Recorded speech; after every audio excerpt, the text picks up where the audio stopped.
What are measurement and scale? At the center of the town square stands a tall tower. At its very top hangs a single bell. Every day at noon, the bell rings. People hear the sound and eat their meals, begin their work, and arrange their meetings. The bell's sound feels as natural as the rising and setting of the sun, and so the word noon settles into life as something beyond doubt. But a question arises here. Are we knowing time, or only the method used to define time? Measurement is the act of recognizing the properties of something and expressing their degree with numbers. Measuring length means identifying the two ends of an object and assigning a number to the difference between them. Weight and volume follow the same principle. Sensation is the starting point, but measurement does not stop there. To say how much, a number is ultimately required.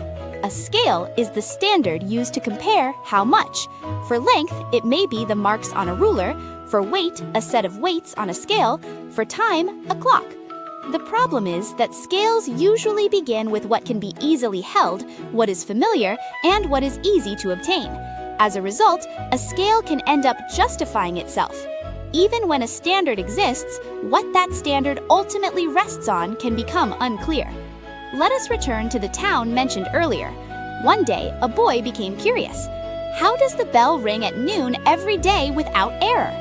The boy asks the bell ringer. The bell ringer replies, "The town chief has an accurate clock. I ring the bell according to that clock." The boy goes to the town chief and asks, "How do you set your clock?" The chief answers, "There is a famous clock shop. Once a week, I look at the grandfather clock in the display window and set my clock."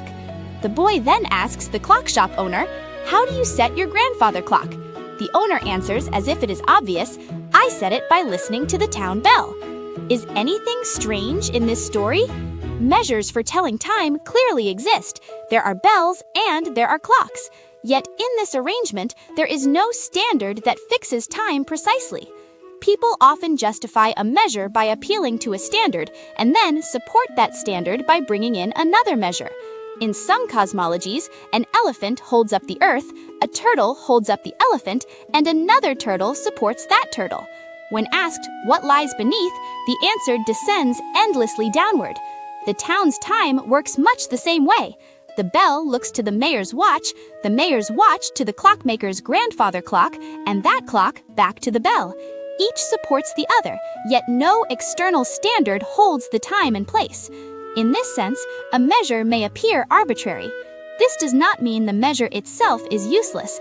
It means that a measure alone cannot guarantee accuracy. If all the clocks in a town fell out of sync at once and had to be reset, noon might become 11:50 or 12:05. It might even become 1 o'clock. Yet the town would still go on. People would simply grow used to the new noon. A unit of measure is a promise that keeps daily life running. At the same time, it is a promise that cannot guarantee accuracy by itself.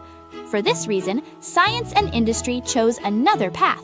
An advanced industrial society demands stricter accuracy. No matter who measures or where it is measured, the same value must appear. Standards are therefore unified, and each standard connects to a higher one. A standard must rest not on what one person believes, but on what everyone can verify together. The system of weights and measures can be understood as a network linking these standardized units. Measurement is generally trusted. Without that trust, modern civilization would struggle to move forward, endlessly doubting one another's values. Establishing standards of measurement forms the foundation for understanding the world and advancing science. Distinguishing measurement from scale also offers a chance to reconsider the basis on which trusted standards ultimately stand.